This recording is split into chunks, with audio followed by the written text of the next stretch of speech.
बिस्मिल्लाहिर्रहमानिर्रहीम। आज का हमारा 9th का लेक्चर नंबर 18 फ़िज़िक्स का होगा और इसमें हम प्रॉब्लम्स कुछ नुमेरिकल जो उनसे हैं नंबर 3 और 4 उनको समझने की कोशिश करेंगे। तो नुमेरिकल नंबर 3 अगर आप पेज नंबर 115 पे अगर देखते हैं प्रॉब्लम क्या दिया जाता है, नुमेरिकल्स क्या दिया जाता है थर्ड में, तो कुछ इस तरह लिखा हुआ है find the acceleration due to gravity. अब एक्सेलरेशन ड्यू टू ग्रेविटी को हम रिप्रेजेंट करते हैं या ग्रेविटेशन एक्सेलरेशन को रिप्रेजेंट किया जाता है स्मॉल जी से। अब स्मॉल जी के फार्मूला आपको आना चाहिए। पहले मैं इसके डेरिवेशन बता रहा हूँ कि आपको फार्मूला कैसे याद रखना है। याद तो डायरेक्ट याद कर लें वो भी बेहतर है, अगर याद ना हो तो इसे ड्राइव करना आना चाहिए। ड्राइव कैसे कर सकते हैं? एक तो लॉ ऑफ रोटेशन का फार्मूला, क्योंकि पूरा चैप्टर लॉ ऑफ रोटेशन के गिर्द गिर्द घूम रहा है, वो याद होना चाहिए। उसके साथ हमारे पास वेट का फार्मूला जहाँ पे हमने मैथ से फ़र्क मालूम किया था। तो एक छोटा सा मैं बता रहा हूँ कि किस तरह आपने फार्मूला ड्राइव करना है। लॉ ऑफ रोटेशन हमने पढ़ा था F = G small m capital M कि कोई बॉडी है मैस जो ज़मीन के सरफेस पे रखा हुआ था divided by r square. r क्या था? Distance between the centres. And second formula लिखी था F = वेट, एंड वेट किसके इक्वल था? mg। इन दोनों इक्वेशन को सिर्फ कंपेयर करना है। अगर मैं इन दोनों इक्वेशंस को कंपेयर करूं तो mg = right side left side के इक्वल हो तो राइट साइड को हम राइट साइड के इक्वल कर सकते हैं। कंपेयर करने से mg = Gmm/r²। अब यहाँ गौर से देखा जाए ना तो ये स्मॉल m इस कैपिटल स्मॉल m से क्या हो जाता है? राइट साइड पे स्मॉल m है, लेफ्ट साइड पे स्मॉल m है, ये m से क्या हो जाएंगे? कैंसिल। तो g का फार्मूला बन जाता है Gm/r²। तो ये जो फार्मूला बना g का एक्सेलरेशन ड्यू टू ग्रेविटी का, ये आपको अच्छे तरीके से याद होना चाहिए। नुमेरिकल नंबर 3 है, 4 है, 5 है, 6 है, इवन 7 8 के अंदर भी हम क्या करते हैं? इसी फार्मूले को पुट करते हैं और इसी फार्मूले से हम थोड़ा सा चेंज करके नुमेरिकल को सॉल्व करते हैं। तो ये फार्मूला या तो डायरेक्ट याद करना है, small g = capital G। Capital G कैसे कहते हैं? ग्रेविटेशनल कांस्टेंट है, स्पेसिफिक इसकी वैल्यू होती है जो चेंज नहीं होती, वो याद होनी चाहिए। m बॉडी का मैस है, हेवनली बॉडी, मून भी हो सकता है, सूरज भी हो सकता है, ज़मीन भी हो सकती है, जो भी हमारे पास गिवन हो। r उसका रेडियस, r किसका रेडियस? अगर मून है तो मून का रेडियस, अर्थ है तो अर्थ का रेडियस, सन है तो सन का रेडियस कहलाता है। तो ये जी का फार्मूला आना चाहिए।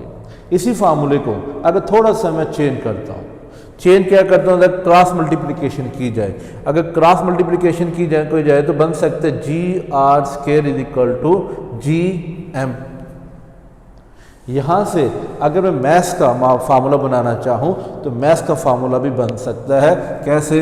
कि Gr² कैपिटल G उधर m से मल्टीप्लाई हो रहा था, इधर आके मैंने इसे क्या कर दिया? डिवाइड कर दिया, या बोथ साइड को कैपिटल G से डिवाइड करने से we get the formula of maths.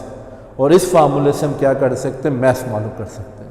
तो ये जो फार्मूला मैथ्स का मालूम गया, इससे नुमेरिकल नंबर 4 सॉल्व होगा। ये जो जी का फार्मूला हमने ड्राइव किया है, इससे कौन सा नुमेरिकल सॉल्व होगा? थर्ड नुमेरिकल सॉल्व होगा। इवन जब हम जाएंगे 5वें नुमेरिकल में, 6वें नुमेरिकल में, 7वें नुमेरिकल में, तो फिर भी हम यही जी का फार्मूला लगाएंगे। तो इस जी का फार्मूला कैसे बना, मैथ्स का फार्मूला कैसे बना, ये अच्छे तरीके से आपको समझ में आना चाहिए। साइड पे आप इसे ड्राइव भी कर सकते हैं। इसी से हम कौन सा नुमेरिकल नंबर जो हमारे प्रॉब्लम नंबर है पेज नंबर 115 पे 3rd और 4th उसको सॉल्व करने की कोशिश करेंगे। अब आ जाता है numerical number 3rd। Numerical number 3rd की अगर आप स्टेटमेंट पढ़ें तो स्टेटमेंट में कुछ इस तरह लिखा गया है find the acceleration due to gravity. Find the acceleration due to gravity. G की वैल्यू मालूम करनी है, लेकिन on the surface of Mars. Mars पे हमने क्या मालूम करना है? जी की वैल्यू मालूम करनी है। अब वहाँ पे उसके हमने रेडियस भी गिवन दिया हुआ है और मैस भी गिवन दिया गया है। जी की वैल्यू मालूम करनी है। मैस जो मार्स का दिया गया है वो दिया गया 6.42 × 10⁻23 किलोग्राम। और जहाँ तक रेडियस की बात आती है तो रेडियस भी गिवन दिया गया है, और कितना गया? 3370 किलोमीटर। डिस्टेंस हमेशा मीटर में मेजर किए जाते हैं। अगर सेंटीमीटर भी हो तो उसे हम किस में कन्वर्ट करेंगे? मीटर में कन्वर्ट करेंगे। मिलीमीटर हो उसे भी किस में कन्वर्ट करेंगे? मीटर में कन्वर्ट करेंगे। कैसे करेंगे? जनरल नॉलेज के लिए थोड़ा बता देते हैं। तो कभी भी अगर डिस्टेंस सेंटीमीटर में हो तो उसे किस में लेना, कन्वर्ट करना है? मीटर में। मीटर में कैसे कन्वर्ट कर सकते हैं? उसको 100 से डिवाइड करके। सेंटीमीटर जो भी गिवन होगी मीटर में कैसे कन्वर्ट करेंगे, 100 से डिवाइड के। तो सेंटी का मतलब भी क्या होता है, 10⁻⁻²। अगर मिलीमीटर है, मिलीमीटर को अगर मीटर में कन्वर्ट करना है तो 1000 से क्या करेंगे, डिवाइड करेंगे। और जहाँ तक किलोमीटर की बात आ जाती है तो किलोमीटर को अगर मीटर में कन्वर्ट करना हो तो 1000 से मल्टीप्लाई करते हैं। ये 3 फिगर ही ज़्यादा हमारी 9th 10th में चल रही होती हैं। जैसे मिलीमीटर गिवन दिया जाता है, सेंटीमीटर गिवन दिया जाता है या किलोमीटर दिया जाता है, तो किलोमीटर को भी मीटर में कन्वर्ट करना है, सेंटीमीटर को भी मीटर में कन्वर्ट करना है और मिलीमीटर को भी किस में कन्वर्ट करना है, मीटर में कन्वर्ट करना है। तो यहाँ जो डिस्टेंस दिया गया था रेडियस, वो किस में गिवन है, किलोमीटर में। तो किलोमीटर को मीटर में कन्वर्ट करने के लिए हम क्या करेंगे, 1000 से मल्टीप्लाई करेंगे। तो ये 3370 था, इसके साथ मजीद कितने जीरोज आ जाएंगे, 3 जीरोज आ जाएंगे, ये मीटर में कन्वर्ट हो जाएगा। अब इसको अगर मैं एक्सपेरेंट फॉर्म में लिखूँ, एक्सपेरेंट फॉर्म में, जो स्टैंडर्ड फॉर्म में लिखने का तरीका क्या होता है कि जहाँ कहीं अगर आपको डेसिमल या पॉइंट या इशारिया नज़र नहीं आ रहा है तो इसका मतलब किधर होता है, वो एंड में होता है। और स्टैंडर्ड फॉर्म साइंटिफिक नोटेशन में किधर होना चाहिए, एक नॉन जीरो डिजिट के बाद होना चाहिए। तो we can write it as 3.37 × 10⁻6 metre. जो डेसिमल अब यहाँ पर है ये 6 डिजिट क्रॉस करके 3.37 के दरमियान आ सकता है। अगर आप ना भी करें वो भी ठीक है, चलेगा। तो ये मेरे पास रेडियस आ गया। फाइंड क्या करना है हमने, वैल्यू ऑफ जी मालूम करनी है। अब जी के लिए जो मैंने साइड पे इन्फॉर्मेशन, आप साइड पे क्या कर सकते हैं, जी का फार्मूला ड्राइव भी कर सकते हैं। तो अच्छा ऐसा होता है कि 2-4 दिन में तो बच्चे याद रखते हैं जी का फार्मूला, लेकिन जब थोड़ा टाइम गुजरता है, 3 माह गुजरते हैं, 4 माह गुजरते हैं, उसके बाद कि हमने अगले यूनिट करने के बाद दोबारा कभी 5वें यूनिट के ऊपर आते हैं, न्यूमेरिकल्स करने की कोशिश करते हैं, तो इंसान भूल जाता है। तो भूलने की वजह से मैं क्या कहता हूँ कि आप ये साइट पे ड्राइव कर लें, क्योंकि फार्मूला चेंज हो गया, गलत लिख दिया गया तो उसका आंसर आपको न्यूमेरिकल पूरी का पूरा क्या हो जाएगा, गलत हो जाएगा। तो फार्मूला दोबारा मैं रिपीट करता हूँ, ये आप साइट पे क्या करेंगे, इसे ड्राइव करेंगे। कैसे ड्राइव कर सकते हैं, एच साइड पे वेट का फार्मूला लिख दें mg, और एच साइड पे लॉ ऑफ ग्रेविटेशन का फार्मूला लिख दें। क्या फार्मूला था, Gm/r²। स्मॉल एम से कैंसिल हो गया तो जी का फार्मूला बन गया Gm/r²। ये फार्मूला था। अब मैं फार्मूला इसका लिख देता हूँ डायरेक्ट कि G = Gm/r²। इसके अंदर वैल्यू पुट की जाएगी। कैपिटल G ग्रेविटेशनल कांस्टेंट, और ग्रेविटेशन कांस्टेंट का फार्मूला क्या था, वैल्यूज क्या थे, 6.67 × 10⁻11। मैं यहाँ पे साइड पे गिवन डाटा में जी की वैल्यू भी लिख देता हूँ कि 6.673 × 10⁻11 Newton square metre per square kilogram. इससे यूनिट भी याद होना चाहिए, वैल्यू भी याद होनी चाहिए, MCQs में भी दे दिए जाते हैं। Now by putting the value, G की वैल्यू लिखी, मैथ गिवन है कितना हमारे पास है, 6.42 × 10⁻23।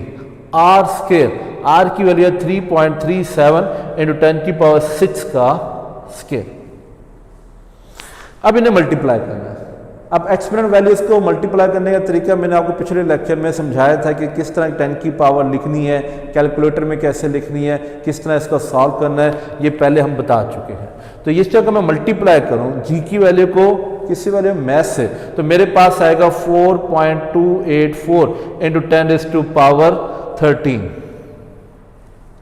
3.37 × 10⁻6 अगर स्केल लिया जाए तो वैल्यू बनती है 1.1357 × 10⁻13।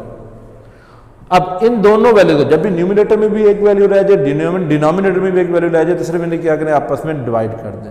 और अगर इन दोनों को डिवाइड किया जाए तो वैल्यू बनेगी 3.77 मीटर पर स्क्वायर सेकंड। जो जी का है, जी का यूनिट जो सा होता है हमारे पास मीटर पर स्क्वायर सेकंड होता है। तो ये जो न्यूमेरिकल था मेरे पास कौन सा था, थर्ड। इन द एंड आप इससे क्या लिखेंगे, रिजल्ट लिखेंगे।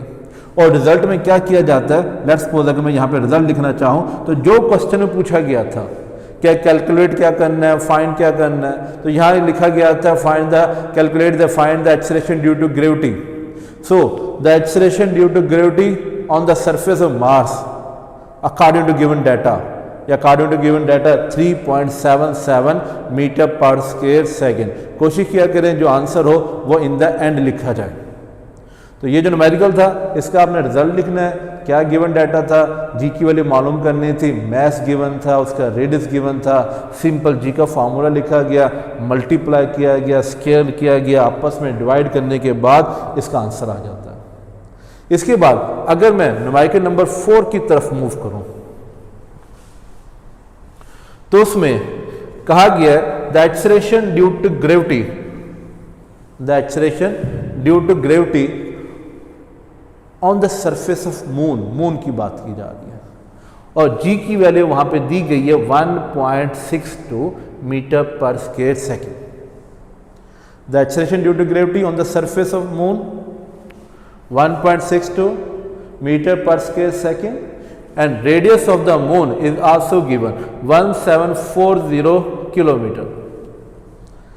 अगेन किलोमीटर को हम किस में कन्वर्ट करेंगे, मीटर में कन्वर्ट करेंगे और मीटर में कन्वर्ट करने के लिए क्या किया जाएगा 1740 के आगे कितने जीरो लगा दूंगा, 3 जीरोस क्यों लगाए गए, किलो, किलो मीन 1000 में कितने जीरो, 3 जीरो, तो इसके 1000 से मल्टीप्लाई करें तो ये वैल्यू बन जाती है।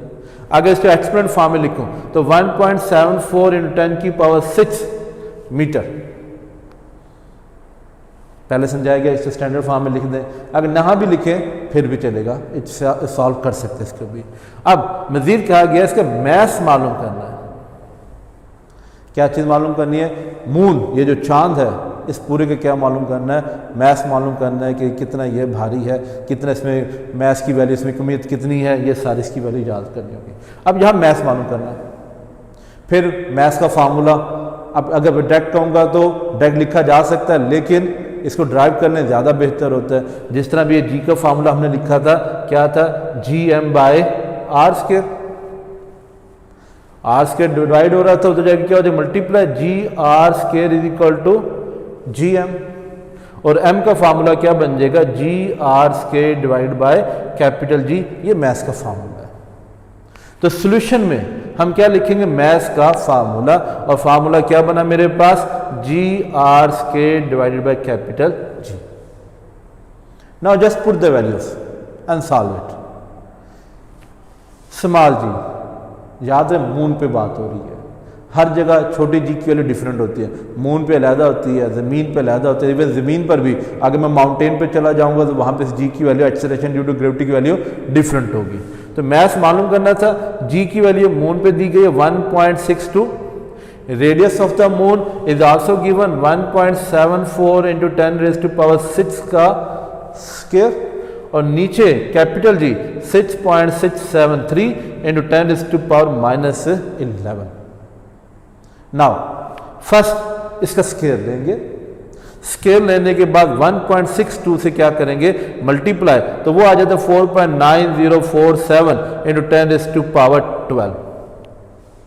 4 स्केल लिया, स्केल लेने के बाद मैंने इसके 1.62 से मल्टीप्लाई किया और मल्टीप्लाई करने के बाद इसकी जो वैल्यू बनती है वो बनती है 4.9047 × 10⁻12 और नीचे जो डिवाइड हो रहा है वो है 6.673 × 10⁻11।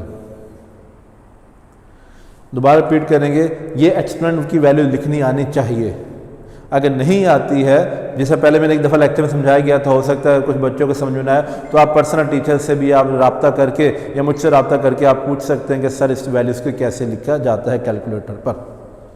अब इन दोनों को क्या करना है, डिवाइड करना है। जब डिवाइड किया जाएगा तो मेरे पास आता है 7.35 × 10⁻22, क्योंकि ये मैथ्स है तो मैथ्स का जो यूनिट होता है वो हमारे पास क्या होता है, किलोग्राम। किलोग्राम आ गया मैथ्स, ये मैथ्स ऑफ द मून है जो अभी हमने क्या किया, कैलकुलेट किया 7.35 × 10⁻22 kilogram. Now in the result लिखना है, हर न्यूमेरिकल में, हर न्यूमेरिकल में क्या इसके आना है रिजल्ट। अब रिजल्ट में हम क्या कहेंगे, the mass of the moon according to above given data is 7.35 × 10⁻22 kilogram. और ये जो वर्डिंग होगी 7.35 जो वर्ड जो सा होगा इसको मार्कर से लिखना है, थोड़ा बोल्ड करके लिखना है, प्रोमिनेंट करके लिखना है, तो अच्छा जो सा एग्जामिनर होते हैं सिर्फ आंसर को टिक कर रहे होते हैं, लेकिन पूरे का पूरा कंप्लीट आपने क्या करना है, अच्छे तरीके से सॉल्व करना है। तो ऊपर गिवन डाटा की हेडिंग दी जाएगी, फार्मूले की हेडिंग दी जा सकती है, सॉल्यूशन की हेडिंग दी जाएगी, तकरीबन 3 या 4 हेडिंग न्यूमेरिकल में हम चलाते हैं।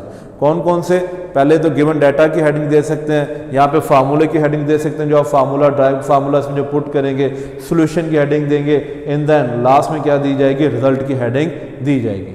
तो ये दो न्यूमेरिकल थे, न्यूमेरिकल नंबर 3 एंड 4 जो आज समझने की समझाने की आप लोगों को कोशिश की है। Hope understand. शुक्रिया।